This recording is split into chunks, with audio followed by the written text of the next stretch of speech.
And we're good. So we are finally back. Point of attack. And I had to bring in my West Coast advisor, former All-American linebacker from Air Force. Got my man Scotty Day with me. And Jason Jones as usual.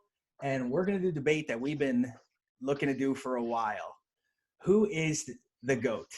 Is it Tom Brady? Is it Peyton Manning? Or maybe it's somebody else?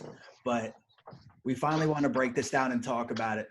And the one thing we're going to try and do is break it down without trying to throw so many stats out there, because there's so many stats that these guys are so close in, or one might have the edge or the other one. Statistically, they're so stinking close to each other now that it's ridiculous. Obviously, the biggest stat being wins, championships. Everybody that's on the Brady side of this debate always goes to the 6th championship argument. And while, yes, you have to take into account, that should not be the final decision into why somebody is the GOAT, because there are plenty of other people that have a ton of rings. And if you use that as your deciding factor on why somebody's the greatest, then Michael Jordan's not the greatest basketball player of all time, because there's plenty of guys that have more rings. Championships are a team statistic. So we're going to try and debate this where, yes, we're going to take into account that he's got 6 championships, but we're not going to let that be the deciding factor on whether or not somebody is the GOAT.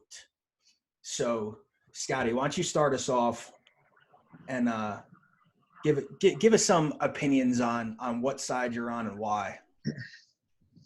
So I think the number one thing for me is you watch them play the game, and it's not that Tom Brady hasn't picked up the ability to dissect the defense, but it's the fact that Peyton Manning knew what you were going to do before you were trying to do it.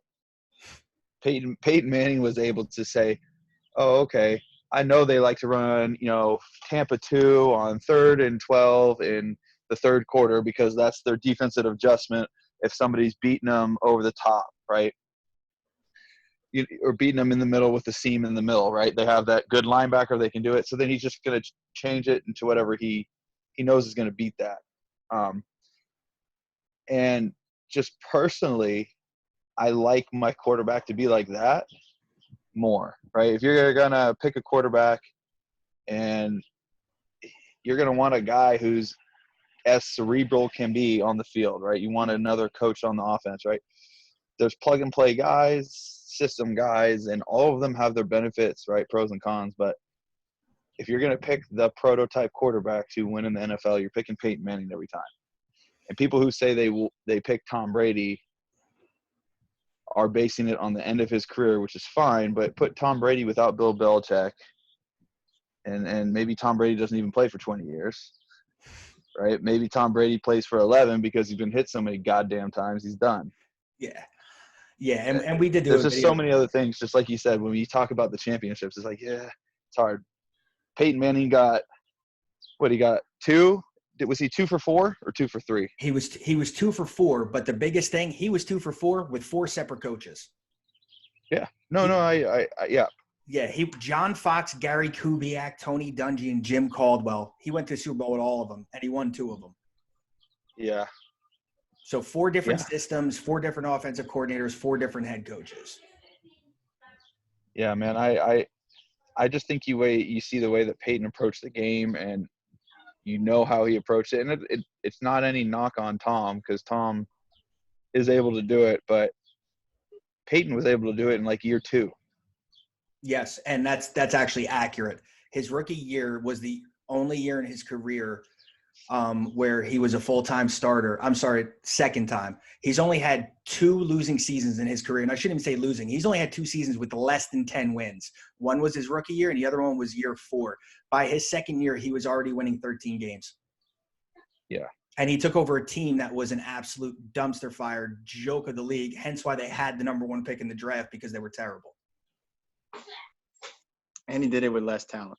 To me, that's one of the things that I had to give up to Peyton Manning. I mean, when you say on defense, he had 2 solid ends in Robert Mathis and Dwight Freeney. You say he had. Yeah, but those guys only played together at a high level for like 2 years. Right, and I give him that. You got to say the one thing that I will say is Peyton's Denver team was stacked. Oh, that defense was outstanding. Like, and that's what I'm leading to. It's like when you look at the personnel that Tom Brady had to play with or had a chance to play with, and you look at the personnel that Peyton Manning had to play with, they're night and day different. Like, the 70, oh, not 17, the one season they almost went 17-0. They did. They went 18-1. They lost to the Giants. They lost to Plaxico, shoot myself in the leg, Burris on a shitty ass corner route. Yeah. I mean, that team like had all pros all over it. And you look at Tom Brady, Peyton Manning, he really never had that. He had Marvin Harrison and Reggie Wayne. But then the rest of it, like Brandon Stokely, Blair White, Ben Utek or whatever. Austin Collie.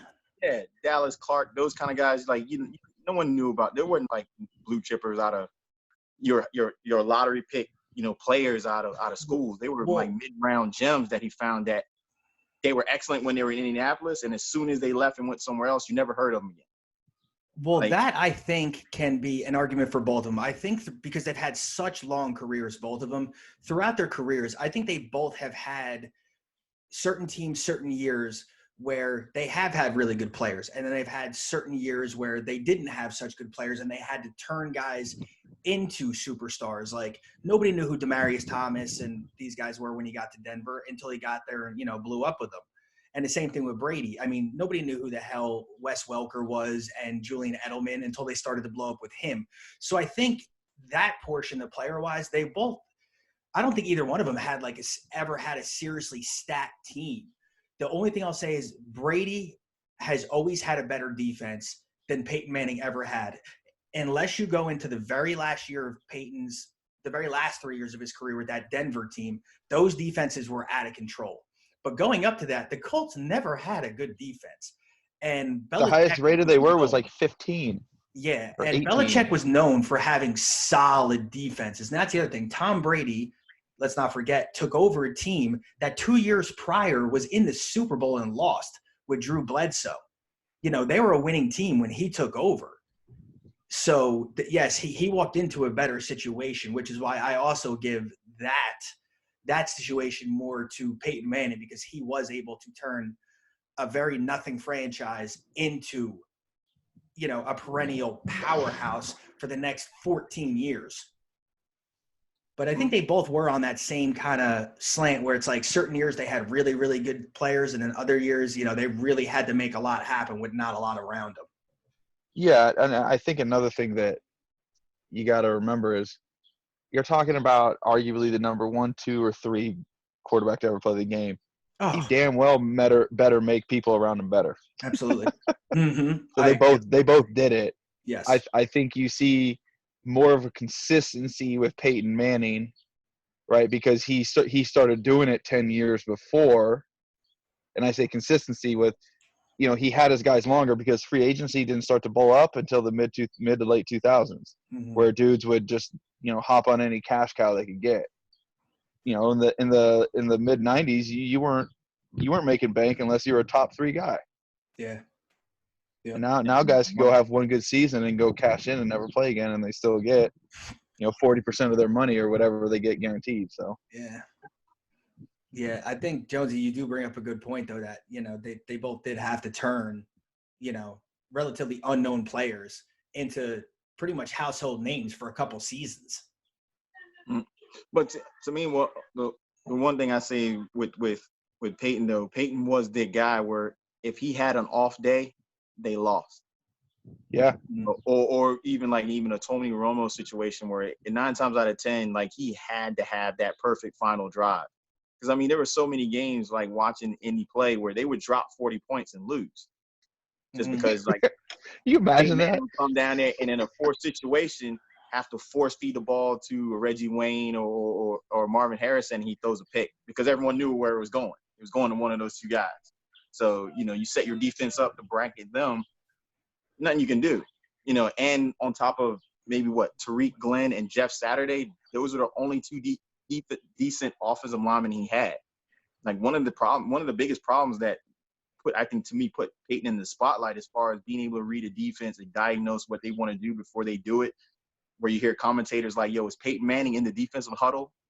Same time they're giving out plays, is the fact that he never had any protection. I mean, remember that one stretch where they came out opening season, they were running a 2-minute drill, like no huddle. Yeah. And it wasn't until they realized, like, oh, shoot, man, he's burning out his own offensive lineman to a point where there's no way they can protect him. They had to actually pull away from it. But, like, I mean, to me, if that's your biggest problem is, like, you know, how can we keep this man upright long enough for him to get the ball out? Like, that's a testament to your quarterback. It's not that, you know, can a defensive coordinator confuse him or can the players disguise their coverages well enough? It's like, we got to get to him before he gets the ball out, whether it's a second or 3 seconds. Like, if we don't get to him before he gets the ball out, it's a completion and magic is going to happen. Yeah. Like, to add on to what you said, Jonesy, was another thing too. You look when Peyton Manning, you know, sat out for that whole year for his neck injury, right? Look at the Colts record. Look at the Pats record when Brady was out for his ACL. Yeah, and they were fucking opposite. That's one of my biggest arguments always is that, in, 2008 when Brady went down, Matt Castle stepped in with that exact same unit and, double-digit wins. And when Peyton Manning went down in 2011 with that neck injury, a slew of backups come in there and they win one game. And essentially that's how they wound up with Andrew Luck. Because, they were a perennial powerhouse. They have one bad year because Manning goes down, and then they actually drafted his replacement and sent Peyton off to Denver. So, I mean, you saw, like, one team was able to continue to roll. Now, granted, they weren't able to make a deep run into the playoffs or do anything like that without Tom, but they still, were a 10-win team without Tom Brady. And when Peyton wasn't in Indy, they won one game. So, I mean, that tells you it's definitely a player because not only that, the year before that was the year that Peyton Manning actually was in the Super Bowl and lost. They were a 14-win team that year, and it was essentially almost the same core of guys that came back. So you would think that, a backup quarterback be able to step in and at least have a little success. It's not like he was with a bunch of bums, but it didn't happen that way. Nope. So, yeah, I mean, like Scott said, these – we're not knocking one or the other, but I mean, these are two of the greatest quarterbacks ever. But when you try to break them down, leaving out, some of the statistics, because like I said, they are super close. I mean, we'll throw the numbers out there just so people know. Right now, Tom Brady has more passing yards and more touchdowns than Peyton Manning does. But it also took 3 extra seasons for Tom Brady to catch Peyton Manning in those statistics. If you compare their 17-year careers, they're actually pretty far apart. I'm talking like 15,000 yards apart. So it is quite a huge gap, and it was, about 85 touchdowns as well. So if you go by 17 years, which is how long Peyton played, the 17 years of Brady's career, Peyton did have more passing yards, more touchdowns, a better QBR. Statistically, he was better. The thing he was lacking, obviously, was the rings. But he did get 2 rings, and he's still the only quarterback in history to win 2 Super Bowls with 2 separate teams. So, I mean, that says a lot. And the thing is, and he gave a team with a really good defense fits every time he played them. I mean, Tom Brady plays Indianapolis. He's got to worry about, like I said, Mathis. He's got to worry about Bob Sanders. And that was pretty much it, And then all of a sudden, Peyton Manning steps on the field. He's got to worry about where Ty Law is, where Troy Vincent is, where Rodney Harrison at, where Mike Vrabel's at, where what's the other big DN they had? He's a commentator. Richard Seymour. Yeah, Richard Seymour. Teddy Bruschi. Like, I mean, Junior old ass Sayal. Yeah, he was good though. I mean, dropping points on this dude. I mean, the battles were more uphill for Peyton Manning than they ever were for Tom Brady. Yeah. I mean, it gets to the point where literally, you knew if Tom had the ball, New England was going to score. The question is, can they stop Peyton Manning? And New England, if you look at I don't like judging their head-to-head matchup because obviously they're both on offense, so it's not like they ever played against each other. It's not like we're talking about, Ray Lewis versus Tom Brady. But when their teams did face each other, Tom Brady does have the edge in that statistic. His team more often than not beat Peyton Manning's team, except if you actually look at the playoff statistics. They've met 5 times in the playoffs, and Peyton Manning has won 3 of those 5 times. And those 3 wins were actually in the AFC Championship game to get into the Super Bowl. So they've met 4 times in AFC Championship games, and 3 out of the 4, Peyton won. So he's got him edged out in that the overall meeting through the years because, Tom Brady has won that portion of it. But to me, when it really, really mattered, the games that actually mean a lot, AFC Championship. And I'll tell you what, let's just say thank God for the Manning brothers, because if it wasn't for the Manning brothers, Tom Brady would have like 12 friggin' rings right now. You know what I mean? Like 12 rings and a perfect record. Like it'd just be out of control. Miami would be crying. Them 72 Dolphins would be really upset right now. Yeah. And that's the other thing though. Look at for Tom Brady, that year that they went undefeated, he probably had the best team he had ever had playing around him. He had Randy Moss and Welker, and like that. He probably had the best weapons with Gronk, and I think Aaron Hernandez was on that team too. That was right before he went to jail. Yep. So he was loaded with teams, and you saw what he did when they put elite talent around him. That goes undeniable. He at that time he had set the record for the best season a quarterback had ever had. He threw 50 touchdowns, went undefeated, almost pulled off the perfect season.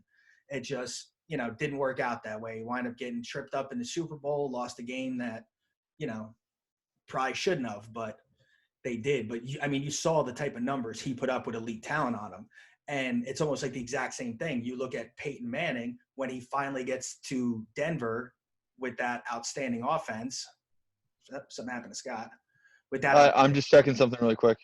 With that outstanding offense, and he turns around and actually breaks Brady's record and has the best season a quarterback has ever had. He throws for 5,300 yards and 55 touchdowns. At that time, I think he was 38 years old. That was kind of like unheard of. And he was coming off of a neck injury that people didn't even know if he was going to be able to play. Indy shipped him out of town thinking like, oh, your career is done. We're moving on with Andrew Luck. You're done. You can't even play with this neck injury. And what does he do? He turns around and takes a Denver Bronco team who had only had 2 playoff appearances since 1999. And the second he gets there, they're in the playoffs the first year, and then they win it. You know what I mean? And granted, they were in the playoffs the year prior to that with Tim Tebow, but let's be honest, they went 8-8 that year. And they got a playoff win though, because the rest of the division was terrible. But Tebow got it done when he needed to. Actually got a playoff win in there. But they weren't happy with 37 yards passing a game and wanted to get a little more, so they wrote in Peyton, and obviously it paid off because he had statistically the best year he had ever had that late in his career.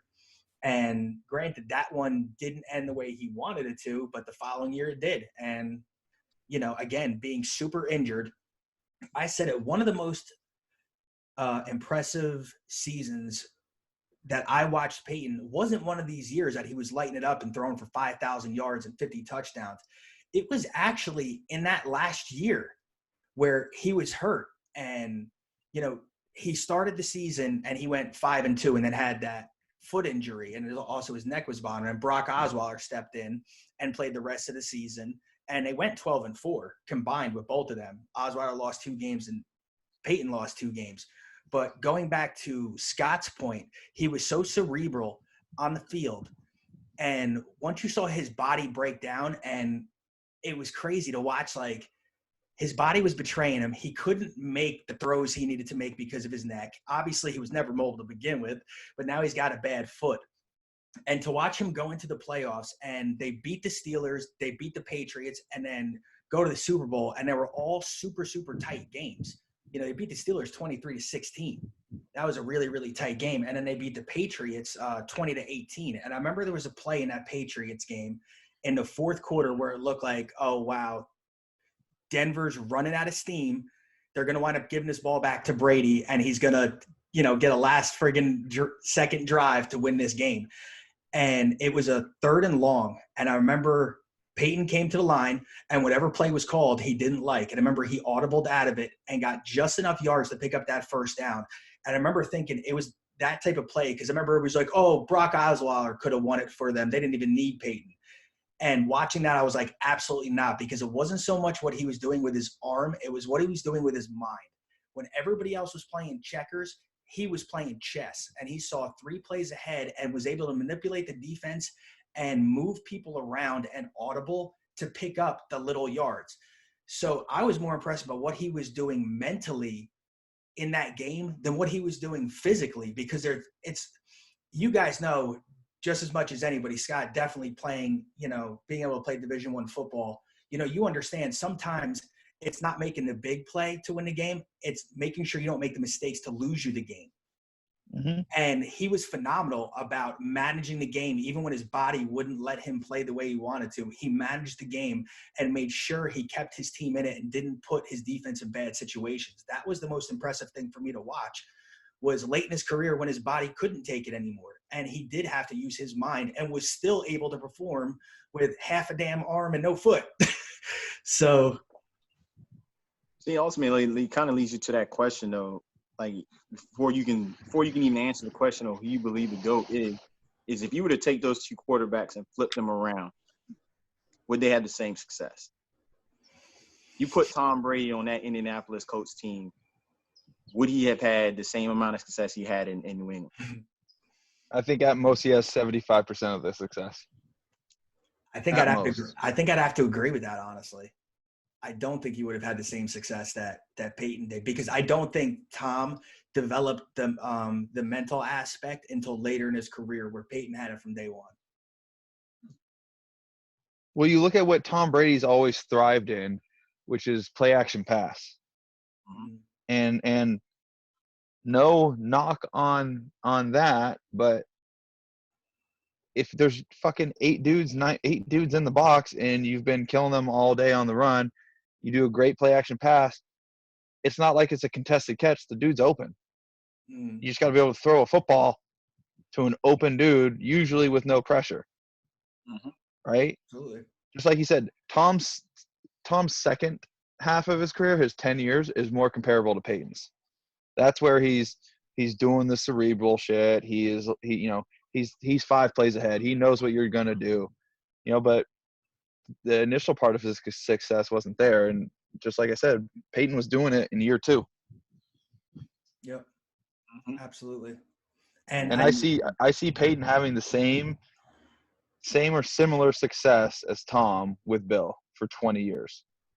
Yeah. Yeah, I don't see how you can see it any other way either, if not more success, if anything. Mm-hmm. It's hard to argue that, Tony Dungy was ever close to as good as a coach as Bill Belichick, because I would say Tony Dungy's probably the best coach he's played for out of the 4 coaches. I think Dungy's probably the best.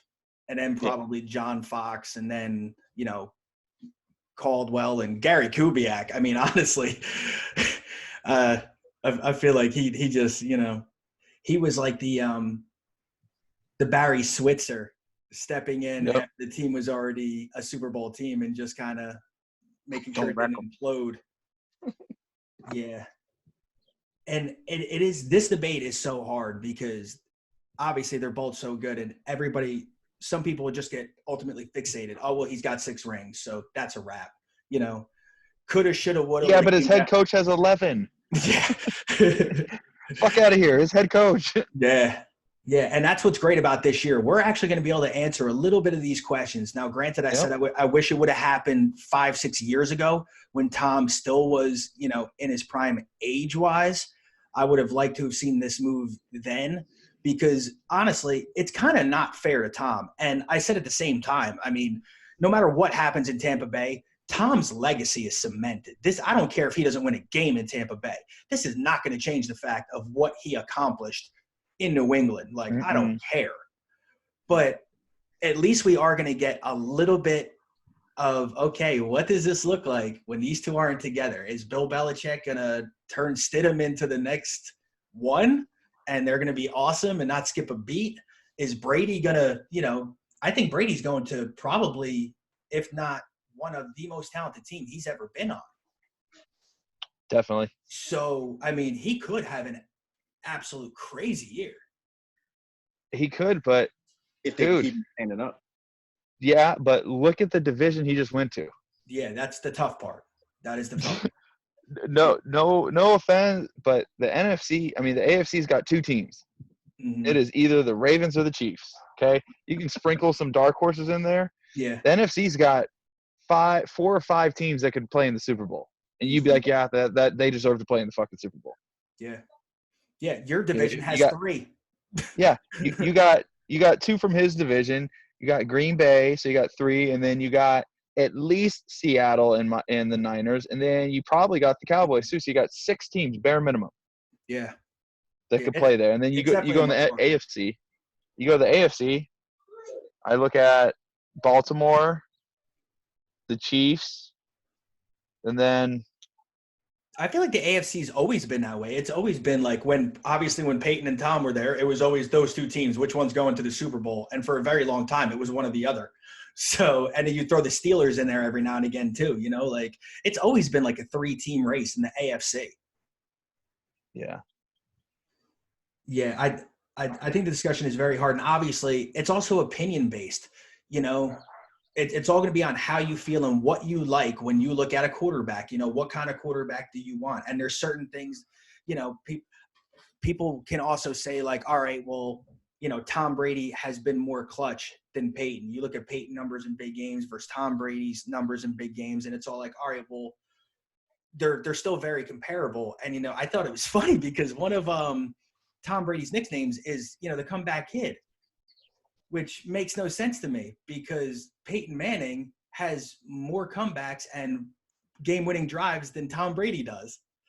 So I was like, how did that happen? Because it's literally Peyton Manning has 43 comebacks and 54 game-winning drives, and Brady's got 36 comebacks and 45 game-winning drives. So I'm like, well, if that's your clutch thing, then, To me, I mean, also you got to look at like what do you consider clutch? I mean, if clutch is being able to get in field goal range, so Vinatieri can kick a game-winning field goal, I'm not putting too much weight on that clutch thing. Well, they both had Vinatieri, so. Yeah, but Vinatieri got what? Tom Brady his first 3-4 rings? 2. We'll go with 2. Definitely 2. 2. His first 2 when he played the Rams and the Raiders. Panthers. But you got to remember when he played the Panthers, John Casey kicked the fucking ball out of bounds with 1:20 left. Yeah. He had to go like 25 fucking yards. Yeah, and don't forget the Raider game, which included 5 field goals by Adam Vinatieri. There was not a touchdown scored by Peyton Manning or any other offensive player in that game. It was 5 field goals in the snow and a ref helping them say it wasn't a fumble for them to win that game to even get to a second one. Tuck rule. The Tuck rule. The Charles Woodson game. So, we said it. And then, I mean, but you know what? I don't want to dive into that because it's like, okay, he shouldn't have, but regardless, they won the game. And, granted, because you could probably do that on Peyton's side as well. I mean, you could talk about, hey, Pete Carroll should have handed the ball off to Marshawn Lynch, and then you can take another Super Bowl away from Tom, But then again, you could be like, hey, if, David Tyree doesn't stick gum to his helmet and catch a football, he should have beat the Giants. It took 55 miraculous plays by the Giants to win that. So, yeah, don't want to get wrapped up in that. And literally, like we said, it comes down to what you prefer in a quarterback. To me, I always said I feel like Peyton Manning is Neo from the Matrix. That dude sees the field different than anybody else on the planet. He's seen the field in code. Like him and Bill Belichick are the only 2 guys that can do what they do. He's just exceptionally smart. I legitimately feel like Peyton Manning didn't even need a coach. Wasn't he the first QB where I can't remember his offensive coordinator's name all of a sudden. I had it. But literally he would call in 3 plays and Peyton picked which play he wanted. I think it was a running play and then which most cases for Indianapolis was a draw play. It's where you're going to draw to. That's probably it. And then 2 passing plays, and Peyton picked the play. I feel like Peyton was calling plays anyway, because if he didn't like the play, he was audible and out of it. Yeah. So, I mean, and he had free reign to do it. Like, you never saw, Dungy yelling at him for changing the play. It was kind of like, okay, well, they trusted him, and to me, to have that level of trust when you have an OC who's basically overlooking the entire field to give it to your quarterback, that mentions something. And like you were saying, like, I don't think Tom Brady got that till late in his career, not so much early in his career. To me, another thing that you got to look at it, do have to look at the nuances though, because I mean, if you try to square them up side by side, is okay, who can make the accurate throw, who can make every throw, who could handle pressure better. They're both 99s. Like, to me, like, they're both even. So yeah. It's to me, it's the one thing, like, who was doing it longer, who was more efficient at it, and in a way, who had less help. Well, Peyton Manning to me obviously, had less help, and he could do it a lot better. well, Tom's definitely going to win a longevity argument. The guy is still freaking playing. Like, that's just unheard of. He's going to be 43 years old, and he's still playing. And you know what? Not only playing, he's still playing at a ridiculously high level. Dude's still top 3 guy in the NFL. Like, he's still an absolute monster at 43 years old. So it's not like, oh, well, he's still playing. No, this guy's still dominating at 43 years old. So, yeah. And to me, I'm a Peyton guy. I do think he deserves the title of GOAT. And that's it for all the reasons that we stated.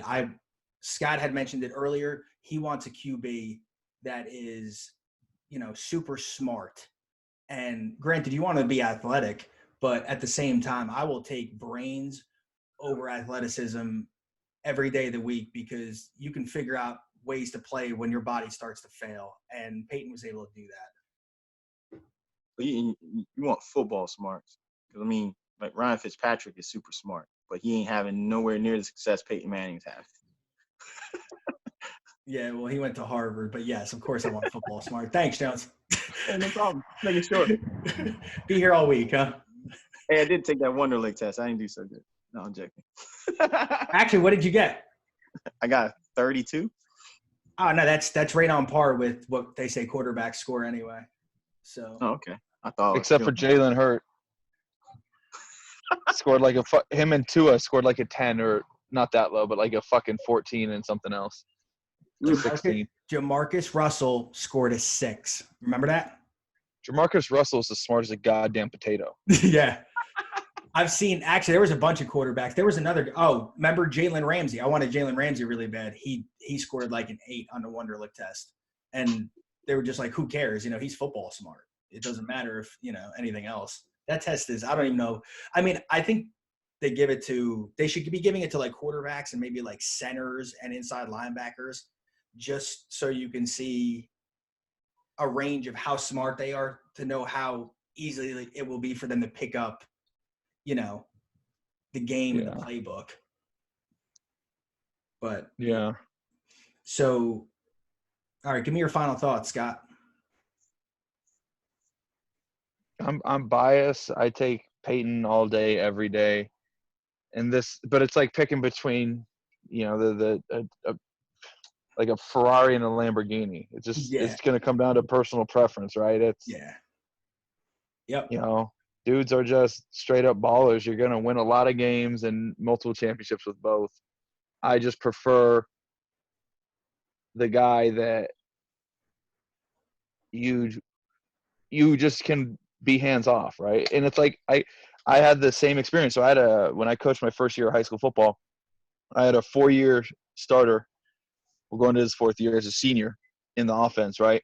And for the first 2 weeks of fall camp, he knew the offense better than me, but he had been in it for 4 years, right? And then once I caught up with him, but it was the best thing in the world because I knew he was going to make the right calls.